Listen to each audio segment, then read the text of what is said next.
Hello everyone, I'm Professor Neil Anderson with the Department of Horticultural Science at the University of Minnesota on the St. Paul campus. Today I'm going to talk to you about houseplants in honor of the open house, the Horticultural Night and so forth at the North Central Research and Outreach Center in Morris. So I'm filming today outside in the gazebo to talk about houseplants, which ordinarily in the winter months would be inside of your house. But since it's summer, I've brought them all outside so we can enjoy them when we're sitting outdoors. So what is a houseplant?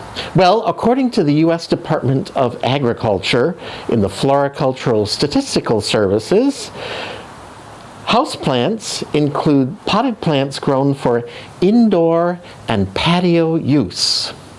So we typically think of houseplants as just being indoors, but nowadays the USDA categorizes any other patio plants that you might grow in containers and enjoy outdoors during the summer months also as houseplants. So basically they're in some sort of container that contains good growing medium, fertilizer, and allows good drainage at the base of the pot. Those are all important factors for houseplants. What are the types of houseplants? We have flowering houseplants and we have foliage houseplants. So let's talk about some of these various items. I've got a few of them to show to you so you can see what they look like. We can talk a little bit about them. And then you can also look at the handout that's available that's just called Houseplant Information, which is just a general guide to some possibilities for houseplants in case you're venturing into growing a houseplant first and have never done it before, or if you're an expert with houseplants, maybe there's some new ideas for you, and we'll talk about current trends in the industry. So first off, we'll talk about some of the classic flowering houseplants that we have available. I'm going to bring over this one first. So this is a flowering houseplant known as the chrysanthemum. Chrysanthemums can come as small, mini types or very large pot sizes. They may be pinched so that you've got multiple flower buds coming out. Or they could also be grown as what we call standards, where each stem would have one very large flower on top of it. So that's a chrysanthemum. It's a flowering houseplant. If you grow it in your house, you're going to need to have it in a good exposure window, a southern exposure, an eastern exposure, or western exposure, but southern would be the best so it can last as long as possible. And these will flower for 2 to 3 weeks, and then usually what you do is you would just throw it onto the compost heap and get another one. So a lot of flowering houseplants are short term as far as how long they last. So there's chrysanthemum. Another option is something that's a little bit succulent.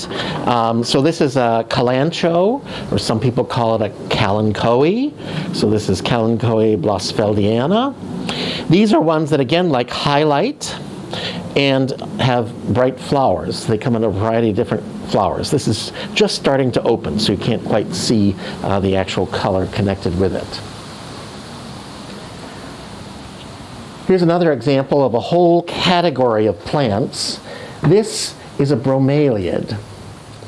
So bromeliads are related to pineapples, and these are ones that have these colorful bracts on them. They're not really true flowers. The actual flowers are down inside of the bracts.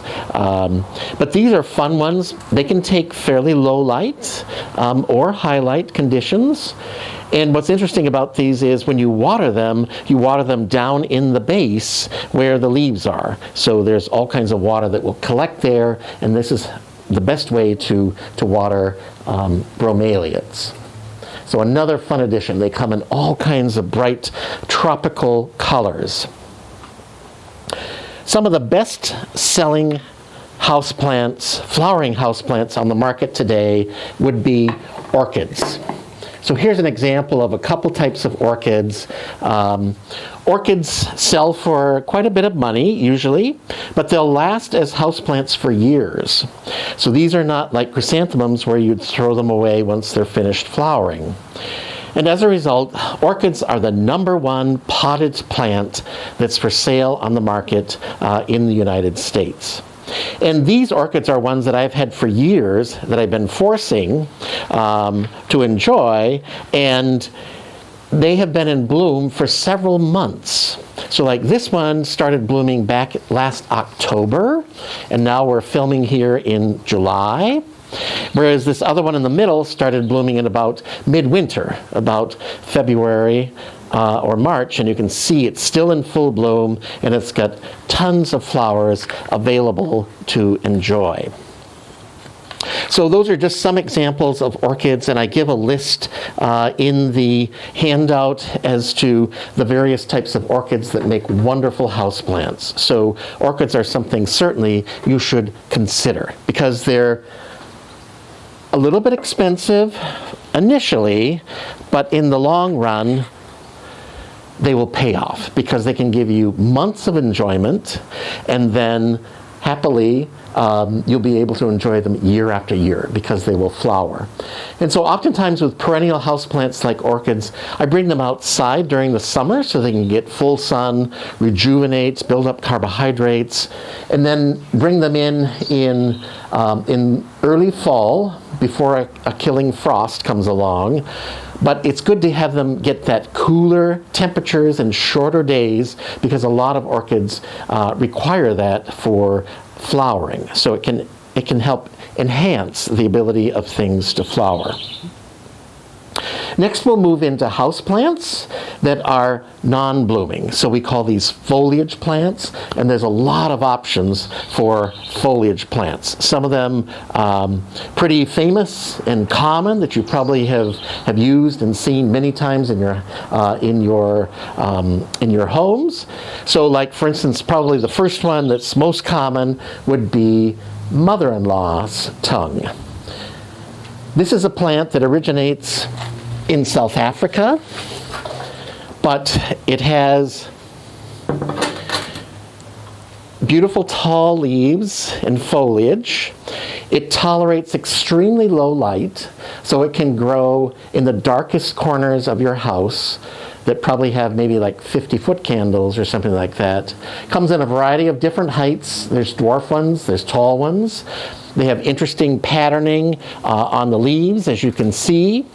And then it's good to keep these in the same pot over years, because what will happen when they get pot bound and old, they will actually flower. And there'll be this tall flower that comes up, and the flowers are extremely fragrant. You would really like these. So that's a wonderful addition to your home.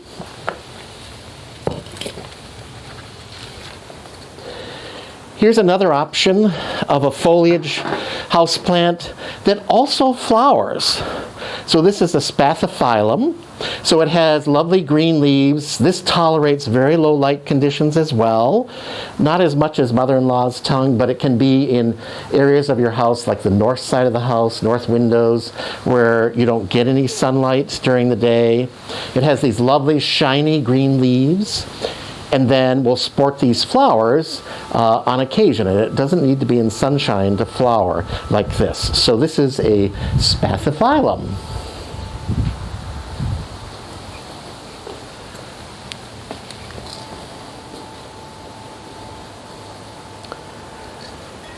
Other options for foliage plants include this plant. So this is an elephant foot palm, so named because it has this swollen stem at the base above the soil line, which is known officially as a caudex. That's C-A-U-D-E-X. But this is a great kind of wild-looking cousin it, if you will, houseplant, a foliage one that just provides delight during the entire year. And this grows in low light. So it's an excellent addition.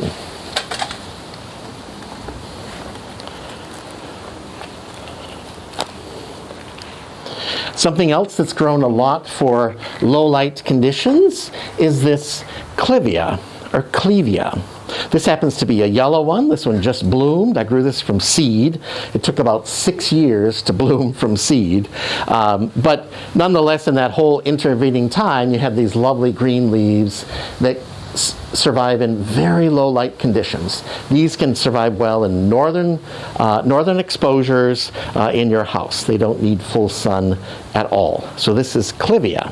This is native to South Africa.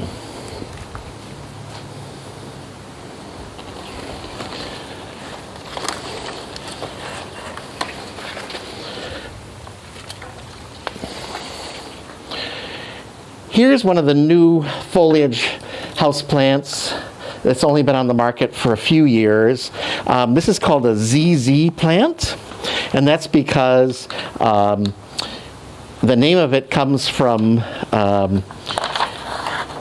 the genus and species, which is Zamioculus zamifolia. So it's called ZZ plant. Another common name for it is Zanzibar gem. So it hails originally from Zanzibar. So this is a great foliage plant. It doesn't need to be in sun at all, tolerates low light, and provides that sort of tropical look, kind of this stepladder effect with the leaves. So ZZ plant, give it a try. Then, of course, there's a lot of what we call Dieffenbachias, or dumb cane is another name for it. These are lovely foliage plants. I mean, they will flower eventually, but they can be dwarf, they can be tall, they have varying leaf patterns on them for interest and color. These are ones, again, that are low light favoring. So these don't want to be in full sunlight. And the reason they're called dumb cane is because if you were to cut the stem and stick it onto your tongue would swell up and you wouldn't be able to speak. So these are very poisonous and toxic, so don't ever have anyone put them in their mouths.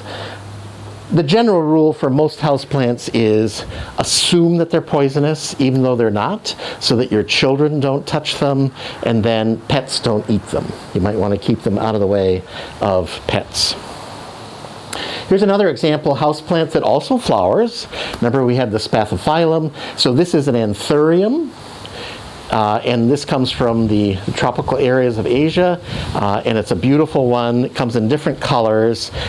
Red is the classic one, but there's also white and pink and green with the spathe and the spadix coloration.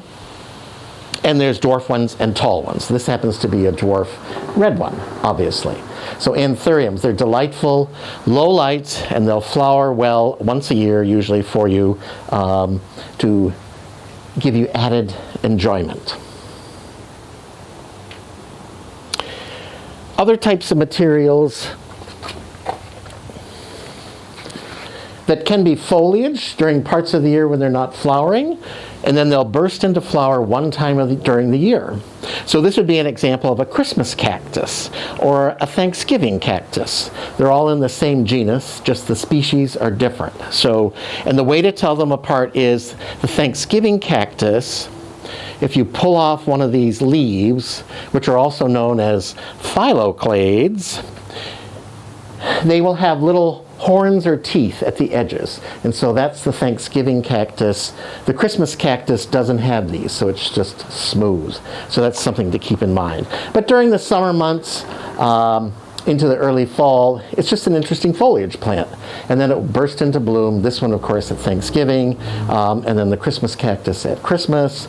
And then there's also an Easter cactus that blooms around Easter time in the spring. So those are really fun to enjoy. Now let's move into what is the rage these days. Well, some of the plant material I have right here are what we would classify as the rage plants right now.